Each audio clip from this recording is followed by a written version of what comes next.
Boa tarde a todos. Nós hoje nos propomos apresentar aqui um projeto e também um processo que é suportado por essa tecnologia espacial. Daí, eu e mais o meu colega que me seguirá, estarmos a representar então o nosso presidente do Conselho de Administração, o engenheiro Paulino Jerônimo.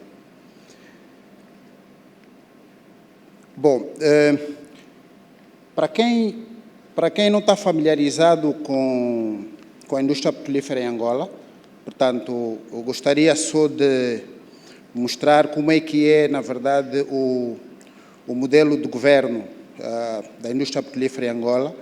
Nós temos o Ministério dos Recursos Minerais, Petróleo e Gás, portanto, com uma tutela, e depois, então, temos a ANPG, Agência Nacional de Petróleo, Gás e Biocombustíveis, que é essencialmente a entidade que regula, fiscaliza e também é a entidade que, em nome do Estado angolano, faz a promoção da atividade petrolífera em Angola. Ainda no setor de petróleo e gás, dizer que a ANPG regula o segmento de exploração e produção, o upstream, assim também como regula o midstream de gás natural. Portanto, no ano de 2025, a produção de petróleo em Angola, a produção média diária situou-se aí um pouco acima de 1 milhão de barris por dia. E para dizer também que grande parte da produção, quase toda a produção, vem do offshore. E, como sabem, o offshore é um ambiente bastante desafiador e que requer também a tecnologia muito sofisticada e complexa para fazer-se, então, a extração do petróleo e do gás. E, com isto, vêm também os riscos de derrame. Angola é um país que tem uma legislação bastante robusta para prevenir, para mitigar que os derrames aconteçam, mas, infelizmente, às vezes, os acidentes acontecem. E, ao acontecerem, podem resultar em derrames, quer seja por erros humanos ou então por falhas de equipamentos. Daí que é muito importante que as autoridades, portanto, trabalhem num processo de monitorização, de monitoramento constante e fiscalização para a proteção do ambiente e a sustentabilidade da atividade petrolífera. Porém, o processo de monitorização também tem suas limitações, principalmente os tradicionais. Os processos de monitorização tradicionais usam o sistema de reporting, auto-reporting, que é essencialmente o reporte dos operadores, que reportam para as autoridades, e adicionalmente a isso, de quando em quando, acontecendo algum acidente em função da gravidade do incidente, podem-se utilizar barcos de apoio e também helicópteros. Como devem imaginar, portanto, esses métodos tradicionais também têm as suas limitações. Custos elevados, não é? Portanto, a utilização, quer seja de barcos de apoio como helicópteros, tem custos elevados. A cobertura também é limitada, portanto, para quem está num barco, não tem uma abrangência visual muito ampla, portanto, a cobertura, na verdade, no monitoramento é limitada e, como eu disse, o facto de serem os operadores essencialmente a reportarem, isto, na verdade, cria uma dependência na comunicação com os operadores. E estas limitações criam lacunas críticas na comunicação sobre a detecção e resposta de derrames. Portanto, foi olhando para esses desafios todos que a ANPG, então, passou a trabalhar com o GGPN a partir de 2023. A nossa relação de trabalho contratual, nesta relação, nós acordamos um modelo de trabalho em que selecionamos áreas críticas, portanto, ali onde há maior riscos, ali onde a sensibilidade ambiental é maior, para que esses serviços, então, de monitorização por satélites cobrissem essas áreas. Mas um aspecto importante que nós decidimos a priori é que não bastava a detecção, ou seja, não bastava que recebêssemos reporte de eventuais derrames. Era importante que se fizesse então a validação técnica. Ou seja, para além do suporte dessa tecnologia espacial, nós também decidimos então usar os métodos tradicionais, que é para podermos confirmar que, de facto, aquela mancha que eventualmente foi detectada na imagem de satélite é, de facto, um derrame. Assim sendo, eu gostava de partilhar com vocês, portanto, um caso que tivemos, obviamente por razões de, como é que se diz, anonimização, portanto, nós tivemos que tirar aqui alguns dados. Este é um caso em que nós recebemos a primeira comunicação via denúncia, portanto, das comunidades. Deram-nos essa informação, comunicaram às autoridades. Portanto, essa é a fotografia número 1. E as imagens seguintes, a 2, 3, 4, portanto, foi um trabalho que já foi feito pela GGPN. Ou seja, como nenhum operador reportou que tinha, de facto, ocorrido um derrame, e permitam-me só aqui abrir um parênteses, portanto, a nossa legislação exige que, havendo um derrame, os operadores têm um período para reportar este derrame. Na maior parte das vezes, de facto, acontece. Porém, há sempre situações em que os derrames dão a costa sem ninguém reportar. E foi assim, então, esse caso, portanto, foi mais ou menos assim, ou seja, foi assim. Depois de nós termos recebido, então, a denúncia, envolvemos o GGPN. O GGPN fez o seu trabalho de casa e apareceu com essas 3 imagens que temos ali, que é a 2, a 3 e a 4. Com essa imagem, nós conseguimos perceber exatamente onde é que a mancha se situava, portanto, inclusive com a simulação das correntes marinhas e dos ventos, deu-nos exatamente a perceber que ali onde foram detectadas essas manchas é essencialmente aonde a mancha se deslocou. Com base nisso, portanto, envolvemos já o operador e depois tivemos que fazer, então, um voo de observação, que é a tal validação técnica. A figura número 4, esta já é uma fotografia aérea que foi tirada durante o voo de observação, que essencialmente confirmou o que o trabalho do GGPN tanto nos mostrou. E com base nessa confirmação, como nesse processo de observação participam vários entes, a ANPG, o Ministério dos Recursos Minerais, Petróleo e Gás e também o próprio Ministério do Ambiente e o operador, portanto, ficou confirmado de facto de onde vinham essas manchas e a partir dali, então, engajou-se o operador para despoletar todo o processo de resposta ao derrame. E a fotografia número 6 já é a equipa de resposta à emergência a trabalhar, que é para limpar a área afetada. Como conclusão, portanto, desde que nós começamos, de facto, a utilizar esses serviços que são prestados pela GGPN, o nosso processo de fiscalização ganhou muita robustez.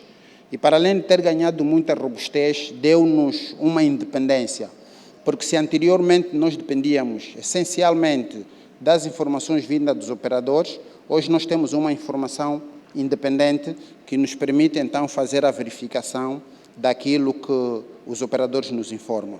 Mais do que isso, o importante é, de facto, fazer a validação, porque, inclusive, nós, quando recebemos qualquer reporte da GGPN, o reporte vem como potencial derrame e depois, então, temos que, com os métodos tradicionais, validarmos a informação que nos é dada. Portanto, em suma, este trabalho de colaboração, na verdade, melhorou bastante o nosso processo de trabalho de monitoramento e de fiscalização. Tanto como nem tudo é um mar de rosa, eu tenho aqui um mas que eu gostava de deixar aqui para os nossos colegas do GGPN. Portanto, nós, de facto, gostaríamos de ter este serviço à nossa disposição 24/7. Portanto, hoje ainda não conseguimos por causa dos custos envolvidos, mas deixamos aqui esse repto ao GGPN. Gostaríamos, muito brevemente, termos então a possibilidade de ter esse serviço 24/7. Portanto, eu paro por aqui e muito obrigado pela vossa atenção. O meu colega que acabou de apresentar falou de uma das especificidades dessa ferramenta e desse projeto que nós temos do GGPM, que é a detecção daquilo que são as manchas em termos de vazamento no mar. O que eu vou fazer agora é vos transportar para aquilo que é o onshore ou a porção terrestre, não na identificação daquilo que são derrames, mas na utilidade dessa ferramenta ou desses projetos que nós temos com o GGPN, na identificação e no auxílio daquilo que são as nossas atividades em termos de avaliação do potencial petrolífero do nosso país e nesta área, especificamente as bacias interiores. Um dos grandes desafios da avaliação petrolífera das bacias interiores é o tamanho da área dessas bacias. Nós estamos a falar especificamente das duas bacias, são elas as bacias de Cassange e das bacias de Tocha, que representam cerca de 45% daquilo que é o território, a parte do território, a parte terrestre do território. Então, o nosso desafio é fazer uma avaliação e um mapeamento nesses 540 mil quilómetros quadrados de área. Qual é o objetivo, qual é o enquadramento desse projeto? Qual é o objetivo fundamental que nós temos em fazer essa avaliação do potencial petrolífero, do potencial de hidrocarbonetos dessa bacia? É nós sabermos o que é que nós temos em termos de recursos de óleo e gás e qualquer outro recurso da indústria extrativa que existe dentro dessas bacias. Qual é o maior obstáculo que nós temos nessas bacias? Nós trabalhamos em ambientes inóspitos, áreas difíceis de acesso. Então, nós temos duas bacias para nós fazermos a avaliação e um tempo limitado para fazermos essa avaliação. O custo maior de um projeto dessa dimensão não são os custos do trabalho em si, do trabalho técnico, mas são os custos logísticos. E com essa apresentação, eu quero mostrar como é que os custos logísticos são diminuídos drasticamente com esse projeto que nós queremos implementar com o GGPN. Qual é o tamanho do nosso desafio? 240 mil quilómetros quadrados. Eu gostaria de dar aqui uma ideia de escala. Quando nós falamos em 250 ou 240 mil quilómetros quadrados, nós nos perdemos nessa dimensão. Nós estamos a falar de uma área equivalente à França metropolitana. E quando eu falo de França metropolitana, quero falar França não dos territórios externos. É fazer um mapeamento de uma área como França. É aproximadamente a área da América Central que nós estamos a falar. Estamos a falar de uma área próxima a todo o território da Tailândia ou o Reino da Espanha. Então, só para vocês terem uma ideia da imensidão de território que nós temos que avaliar. A bacia de Cassange, fazem parte da bacia de Cassange 11 províncias e da bacia de Tocha e Kavango fazem parte 5 províncias. Esse, senhoras e senhores, é o tamanho do nosso desafio. Fazer uma avaliação daquilo que é o potencial em termos de recursos existentes nessas bacias. Para vos dar mais uma ideia daquilo que são os desafios, e eu peço que não olhem ainda para essas figuras, é impossível não olhar para elas, mas isso é exatamente as áreas inóspitas onde as nossas equipes estão a trabalhar neste preciso momento. E nós fizemos aquilo que nós chamamos uma redução ao absurdo. E o que é a redução ao absurdo? Para os matemáticos é fácil explicar, mas o que é a redução ao absurdo? Se nós tivéssemos uma equipe que pudesse andar 20 km por dia, com todos os equipamentos que nós temos que andar no campo, uma equipe ou 5 equipes andarem nessas áreas, nós levaríamos aproximadamente 72 anos para fazer uma varredura dessa bacia em detalhe. Senhores, 72 anos, sem querer matar ninguém, mas nenhum de nós estaria vivo para ver o final desse resultado.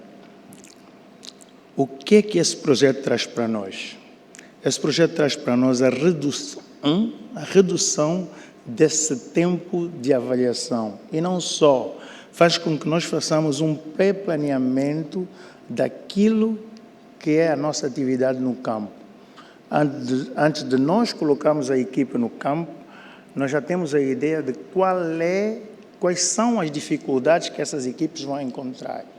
Então é isso que esse projeto traz para nós, traz a redução do tempo, a redução dos custos logísticos e não só, dando-nos uma previsão daquilo que são os obstáculos que nós vamos encontrar no terreno e bem como os nossos objetivos exploratórios nessas áreas.